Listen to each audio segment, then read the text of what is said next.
Hey everyone, and welcome to Almost Cancelled. I'm Peter, that is Tara, and we are going to talk about Chilling Adventures of Sabrina, Chapter 13, The Passion of Sabrina Spellman. And notice how I just avoided the season part numbers. You know what? It gives me a chapter number, I can just go for it. Full spoilers for the episode, we're here. Deal with it. I approve. Good. Also, I feel like I've been adjusting your camera down a bit all night, and I feel like it's just every time you seem to somehow get taller, like constantly. So here we are, Sabrina, episode 2. We have an episode where basically we pick up where the last one left off, where the Dark Lord is with Wardwell, and Wardwell's like, Anna, Sabrina, you're going to make her be your prophet, I think was the word. And she's upset about this. She's like, no, she's not worthy. Sabrina's not worthy. I'm worthy. I'm your prophet. Well, that's stupid little half mortal. I mean, come on. And she basically makes a bet with Satan, where he's like, okay, well, we'll see if she actually is truly good, because that's her argument, is that she's got too much good in her. She'll make the right choice. She'll do good things. Yeah. She's got the Kylo Ren syndrome. She's got the pull to the light. So basically, the Dark Lord shows up in Sabrina's bedroom and says, I want you to steal a stick of gum. And then there's like a scene of Sabrina like trying to steal some gum, and then Wardwell's there to stop her and go, no, don't steal the gum. That's not like you, Sabrina. You're a good person. And it's funny because Wardwell this entire show has been trying to turn her towards the dark side, and then all of a sudden she's like, no, this has been so hard. I know she's a good person, so I'm going to play with this as much as I can. I just noticed something from a technical point of view. Haha. Oh. I've caught you out. Okay, it's fine. Not you. You're fine, Tara. This is a computer thing that I've just noticed in the corner of my eye, and I feel vindicated because now I know a thing. All right. So it becomes this tug of war where Satan keeps showing up and trying to talk Sabrina into doing something awful, and then Wardwell tries to not, and then she interviews with her friends. That's kind of the back and forth of the episode. Yeah, and the things that the Dark Lord asks her to do get progressively worse as she either fails to do it or just simply flat out refuses to do it. Yeah, she because this is kind of weird actually. This is almost too coincidental that both the Academy and Baxter High are both doing plays right now. Now, admittedly, Baxter High is just the drama class, so technically they're always doing something. But it was like, no, they're doing this satanic, like Lucifer play. Basically, their nativity, right? They're just like, because at the end of the episode when they're watching, they're just crying their eyes out as Sabrina's acting, like, oh, like, hail Satan and some such. Yeah, I like this like duality that they're showing between Baxter High and the Academy of the Unseen Arts, because they've done it 2 episodes now where they're basically doing the same storyline or the same type of story at both schools, and it's like this parallel that you get to watch of what's happening at each school, and it actually makes both schools more interesting to watch. Like I care a lot more about what's happening because of the parallels that I can, see the difference between when I'm watching them. That's fair. It's one of those things where at first I kind of rolled my eyes and went, really? Because when it cut to Baxter High and it was like, okay, we're going to do Romeo and Juliet, so everyone has to pick partners and like rehearse lines, and I'm like, we're doing the same thing at both schools again. Yeah. But honestly, like, I was like, yeah, you're right. This kind of makes it more interesting. As much as it's on the nose and a bit unsubtle, it's like kind of what makes the show interesting. So at the same time, it's sure. Yeah, no, I'm enjoying it because they've done it. These first 2 episodes now have been consistent with that. So I'm assuming they're setting up how they're going to go with the rest of the season. Yeah, I was surprised to see Sabrina come back to the school in this episode actually, because I wasn't expecting it this early on. But now, sure enough, she's here. So we have the Dark Lord try to get her to like kill because there's one of the sisters, the weird sisters, is got the main part in the play with Nick, and it involves kissing and all the rest of it. It's like, oh, Sabrina, you jealous because you're kind of with Nicholas, and he's like, no, I'm not. Shut up. And at one point, I actually really appreciated this, that they showed like Sabrina's vision of it happening, where she's like, Mhm. going to pull the rope and like the weights are going to land on her. You Mhm. actually get to see it. You see her like basically be crushed to death. Yeah, it was Um, pretty brutal. and it's not the only brutal thing in this episode either, because she gives Theo this rope because Theo's getting shit in the boys' locker room, and they're all making fun of him, and Sabrina gives him this rope that if he ties a knot in it, it'll make Billy the bully trip. Mhm. Is that why I remembered his name? Because he's Billy the bully. Is that? I just now made that connection as well as you said it. So I guess that's Whoa. intentional. Yeah, weird. But so sure enough, it happens later on, and Billy goes tumbling down the stairs, and his bone is sticking out. Yeah. He's got a Yeah, bone pretty sticking out. graphic. It is. It's actually surprisingly gory. One thing that you should mention also, or we should mention, is that um, throughout the episode, whenever Sabrina is being tested to or asked of the Dark Lord to do something, he's kind of whispering in her over her shoulder, like just do it, and Yeah, just give in to it, and like and do the evil deed. And it is something that when Theo does do the thing with the knot that causes Billy to trip and fall.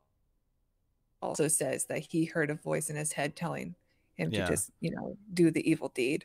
So because Sabrina is refusing to comply, the Dark Lord is now going through her friends as well in order to get her to turn. And also Salem. And also Salem, yeah. I had a moment there when I saw Salem. I was like, don't you dare do anything to that cat or I'm out. This hurt me. I'm not gonna lie.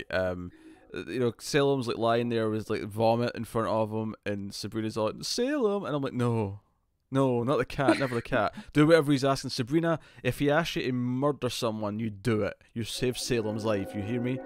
You do it. Yeah, yeah. And the trains are coming.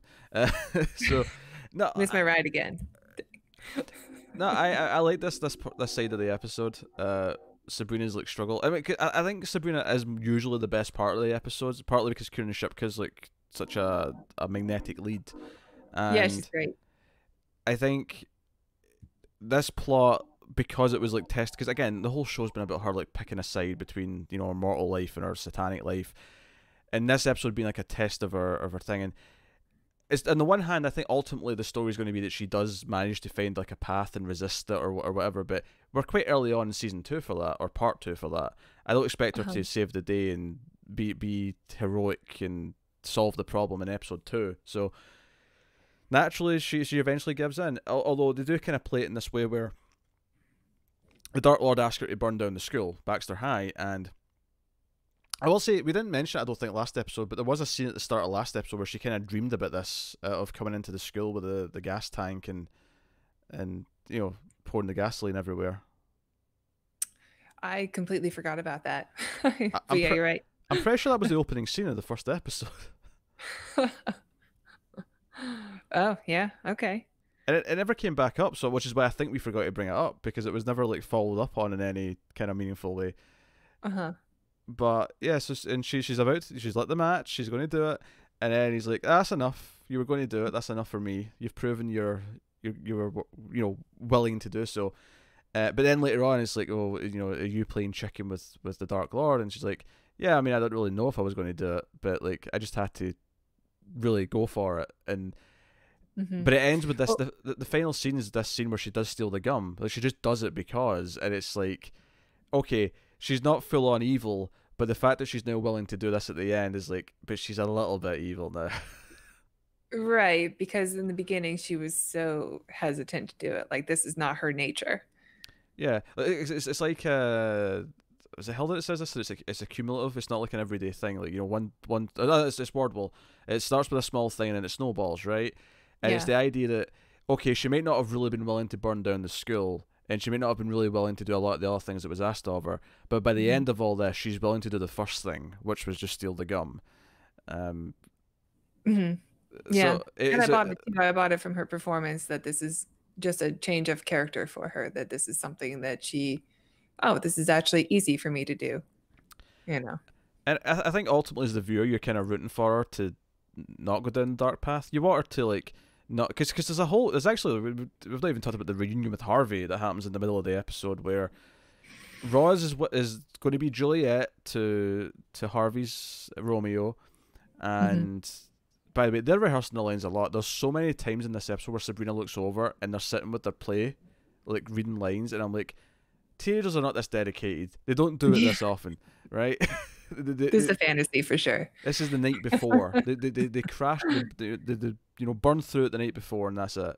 Yeah. But no, so so she gets sick, Roz gets sick, and Sabrina assumes that that's also the Dark Lord. Although the ending kind of implies that it isn't, because when she runs into Harvey afterwards, she was still sick for a bit after the school burning incident. Yeah, well, I mean, the Dark Lord did because she said, if I burn the school down, if I do this, will you fix Salem and Mm. Roz and something else? And he said, or Harvey's scar, and he said yes, all of those things. So I assume it was. Yeah, maybe. Because I was wondering if it wasn't like, let's say, like the Dark Lord. It was just Roz just happened to get sick. It wasn't anything to do with magic or anything.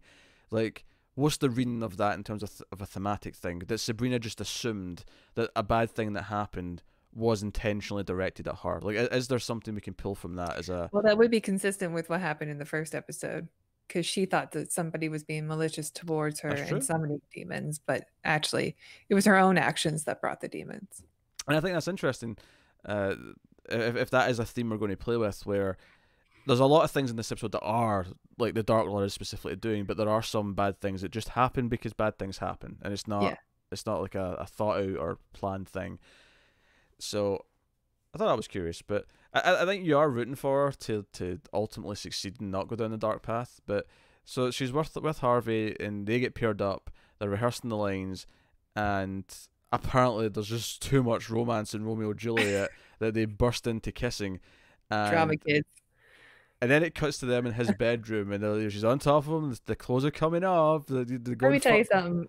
I think it's a really good show, but they've done this a couple of times in the series where I get a little bit uncomfortable with the amount of like I know like CW shows are always sexy, but this is sometimes this gets pushed to a point where I don't really like watching it because I know they're teenagers. I know they're really young.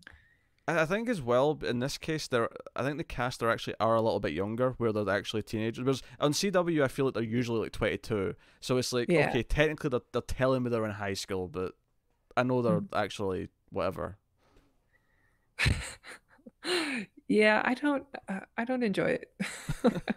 I hope they tone it down, but probably not because that's I mean, I guess if you are a teenager, then this is something that you would want to watch. Oh yeah, like, oh, Kiernan Shipka's taking her shirt off. Oh no, oh dear. Um, yeah, it's getting hot and heavy. It's getting hot and heavy between Sabrina and Harvey, and then she sees a scar on his chest, and it's not really there. Like, we can't see it. Whenever it cuts to like a shot of, like, from Harvey's perspective, we can't Yeah, see Harvey it, can't see it. but she can see it, and this makes her freak out because obviously her thing was she didn't want to endanger her mortal friends, and it's almost like everything in this episode. She tries to come back to school, and everything that happens just reinforces that you shouldn't be here because it's going to hurt them. And again, I Mhm. feel like ultimately that lesson is the wrong lesson, and she'll learn because I feel like the first half of the season or part one really built up to her breaking away from them. I feel like this part is going to build up to her eventually rejoining them at the end. Yeah, well, that's what her Aunt Hilda is kind of pushing her towards too. Yeah. These past two episodes is just you don't want to go down this path that you're on right now. You want to go back to your friends, back to the mortal realm, back where it's safe. Yeah. Yeah, Hilda like really seems like someone who wishes she was strong enough to question like their religion, their cult, their coven, Yeah. Hmm. or coven. That was an inside joke. I apologize, folks. Watch American Movie. It's one of the greatest documentaries ever. So I feel like, yeah, Hilda's, and I think one of the most heartwarming things in season one was Zelda eventually kind of stuck up for Sabrina at one point after just shitting on her, like all for several episodes. It was like, no, do things the right way. Don't be this spoiled mortal girl or whatever. and then eventually she did stick up for her, and it was kind of heartwarming because even if Zelda's like on her side, then someone's crossed a line, and like Yeah. it means something. So no, so this episode, like, I don't think it was as enjoyable as the first one, but again, I liked that there was a core concept that was running throughout, which was testing Sabrina, and it was almost the angel and the devil on her shoulders, even though Wardwell's no angel, and she's only doing it for selfish reasons. But it is notable at the end of the episode when the Dark Lords all, I've won. You're, how dare you question me ever again? But since you tried really hard, here's your familiar back. And then when he leaves, she's like, "Oh, the game's just beginning, Dark Lord." So she's got, like, I almost wonder if she's going to become a real ally, because obviously she's not, like, right now she's like someone that Sabrina shouldn't be trusting, right? I almost wonder, even though her goals are, satanic in nature, I wonder if, like, once we get to a certain point, she will actually be on the side of Sabrina, just because it's the side against the Dark Lord. That would be interesting, especially because of the play that we saw. It's actually Lilith and the Dark Lord's like origin story. Yeah. Together, and you could tell because she was getting extremely emotional while watching her like first date with the Dark Lord, basically. When Lucifer fell to earth and then drew her into the start of Satanism, I guess. I guess so. Admittedly, I don't really know the story all that well. I wasn't paying attention. You weren't paying attention to the episode, Tara. I was, but plays kind of they're a little dry. I find Shakespeare eternally dry. Like, when they were like saying lines and it was getting like, this was right before they started kissing, and it was like building up to the kissing scene. Like, I'm like, how is this getting you there? Like, how is this heightening the mood? Like it's I'm telling you, man, it's the drama club kids. Can't trust them. It's so fluffy, the dialogue. I mean, I shouldn't turn this into me not liking Shakespeare, but let's just say in high school, like, I think I had to like read like 4 Shakespeare plays in English, and I hated them all. I hated it. It was torture. I like that. Of course, you've read the Scottish one, and I haven't. Of course. So, where was I going with that? Yeah, so yeah, Wardwell's like, yeah, it's like she's secretly gunning against him now. It's she is the lover scorned almost, but in this case, the man, I guess, is Satan. So it's like she's really up against it. So it comes back into this theme of the show of like challenging the patriarchy, right? And obviously that was like the main theme last episode, but it's kind of been like a broad theme for the whole show, I think, since the start. Yeah, and she clearly makes it known that she's jealous also of Sabrina getting so close to the Dark Lord. Not through the choice of Sabrina, but through the choice of the Dark Lord. He seems to be choosing her. Yeah, putting her on a path that will put her above Lilith. So this is to boil this down, it's essentially old married man gets younger, hotter girlfriend, and the wife watches from a distance as she's replaced. Yeah. Because I mean, even watching the play, she's seeing Sabrina play her role. She's seeing, it's so literal almost. Yeah. As you say that, I just made that connection. That's exactly what they were trying to do. I really should have paid more attention. Don't beat yourself up. It's fine. Like that. I almost want to say that was smart. Yeah. I like where this is going. Zelda had a pretty good storyline too. She was basically became stronger and is now like the head honcho at the school. She is a professor there. I know she taught the drama. I guess she's doing something else there as well. She's like the second in command now at the school, I think. I think she's and yeah, the other woman who's like been jealous and it basically starts bullying her with magic. Like she almost kills her with a gargoyle and then puts her frog in her throat. So we have a scene of her coughing up a frog, which was delightful. I'm not gonna lie, I was into it. Yeah. But ultimately, Zelda uses the frog and is going to do a thing, but then Hill's like, no, don't you? It's not the frog's fault. Let's not hurt the frog. That's this. Which, by the way, I love how like Zelda's like, let's have frog's legs for dinner, and she's like, how about a small pizza? We could do a small pizza. That sounds good. Yeah. But no, she does this thing where she puts like a worm in her skull, like using a voodoo doll. Yeah, uses some voodoo magic with well, it's an earworm, right? Earworm, yeah. Because she sings a little song, and then when she sees her again, because the earworm's been planted, she sings the song and then has to do whatever Zelda tells her to do, which is essentially go to the balcony and jump. Yeah, which I actually what I really like about that. It's essentially the same spot that the gargoyle fell off from. So symbolically, it's like a really nice personal, like, yeah, you do that to me, I'll do this to Mhm. you, and it's like almost the exact same thing. And not just to you, but to all of you, because basically she's saying, I'm more powerful.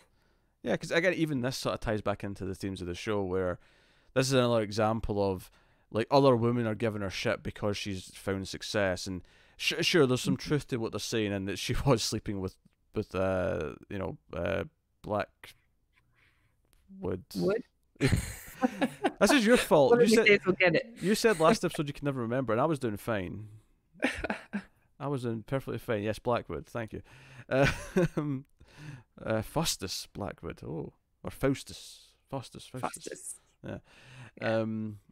But yeah, Dr. no. Faustus. So that Zelda's plot was good. Do you know what I'm liking with Zelda's plot is I think they're doing a really good job of like basically going through some of the themes again of uh the inequality and the challenge in the patriarchy, but they're doing it from a different person. This is at a very different stage in her life in a very different situation, who even has very different beliefs to Sabrina, who seems to actually like the system she's in, but is still having to Yeah, challenge it in it's small almost a ways. redemption story from season one. Yeah, kind of, yeah. Mhm. Because I like that last episode when she kind of like said, "Hey, no more sexy times until this is not some secret tryst that people can spread rumors about." Yeah. Because she's getting pretty rough in this episode. The other woman at one point says, "Oh, don't you normally meet him in the confessional on your knees or something like that?" Yeah. Not even beating around the bush. That was straight into the point. Yep. So, But women can do that. They can team up against each other instead of giving support. yeah. So it's showing all these different facets of the struggles, I suppose. Yeah. Um, and for the most part, I think it's pretty smart. I mean, it's definitely not subtle with a lot of it, which is not necessarily a bad thing. If it's going to be Okay. that, then Hmm. go for it. If I have any problems with the episode, it's just some of the love triangle bollocks. Like like, oh, doesn't it bother you that your ex and your best friend are like together, and she's like, it's just making the milkshake explode essentially. Just be looking at it. I'm like, yeah, okay, whatever. Yeah. Yeah, that was all right. That was expected. Um, Again, I think, I don't mind the love stuff as much, but whenever it starts to get into like, oh, this is, you know, I don't want to have to watch a show about teenagers and worry about blushing while I'm watching it. Like that just kind of puts me off. I like. I actually really like Sabrina and Harvey's relationship, and I don't even mind I do them. too. I think they're great. I, Yeah, I think they're very good together. I don't And even mind them getting as mad and like actors. fighting and breaking up, but doing the whole Roz thing where it's like an excuse for drama to have them like be jealous of this pairing. But especially since Mhm. I think we know ultimately Sabrina and Harvey are going to end up together, so we're going to have this weird thing where him and Roz kind of had a thing, depending on how far it goes. But Mhm. oh, that's okay. You two are meant for each other. Just Roz will just stand. Like I feel like TV shows do this a lot because, Yeah. especially longer TV shows that run a long time, where they'll have like couples that break up and then they'll start dating other friends and then they'll come back to the original couple, and it's like, no, no, just no. Yeah, I mean, it's a trope. I guess they have to do it. Yeah, they're doing it at an alarming rate though. This is like what, 13 episodes, 12 episodes in, like before this started. Yeah. Yeah. Well, I mean, the rest of the episode, I think, has a lot going forward, and it's showing a lot of promise for the Oh, season. sure. So even with the triangle or square, whatever it is, like I'm still looking forward to what they're going to show for the next season. Oh yeah, yeah. No, the positives outweigh the negatives. I'm just, it's important to cover the critical elements as well as praise what was good about it. Uh-huh. Don't have to feel bad. You can let it rip. I'm just so positive all the time. I hate this feeling of being negative. Now I don't want to compare myself to the Dark Lord, but my hope is that by the end of the season I will have had an effect, and that your negativity will be unleashed upon the world. Every episode's a 0 out of 10. Don't go that harsh. A 2 out of 10 will do. No. So there was one more thing I wanted to say. I liked the moment with Theo and Sabrina after the leg breaking, whereas they're just watching the blood being mopped up. It was just it was like the darkness of it actually still lingered in the scene. I didn't feel like they just glossed over the fact that was pretty brutal. I like that. Yeah, yeah. It's just like, nope, we're mopping up human blood for a little while. Yeah, and if you hurt Salem writers, Oh, we'll be done. Yeah, I can't watch a show that hurts cats. I've got a cat in my lap right now for the record. Fireflies on the lap. I don't know where my cat is. I'm sure he's safe. I mean, your internet's starting to tank a little bit, but that's okay because we're at the end of the review. So that has been episode 2 of part 2 of the Chilling Adventures of Sabrina. By all means, let us know what you thought of the episode in the comments below. You can like and subscribe. You can do all the usual things to help us out. You can also help us out, of course, by over to patreon.com/MailFuzzTV, where you can support us for as little as $1 per month, and you get some bonuses, exclusives, stuff that you get early, all that kind of thing. Plus, you can also buy merchandise. There's links in the description to both the US and the UK stores. If you want a Mail Fuzz t-shirt or hoodie, Screams After Midnight t-shirt perhaps, you can do that. You can do that in the stores. Get your swag today. Yeah, that's us guys. Thanks very much. We'll see you next time. Have you got any vanilla?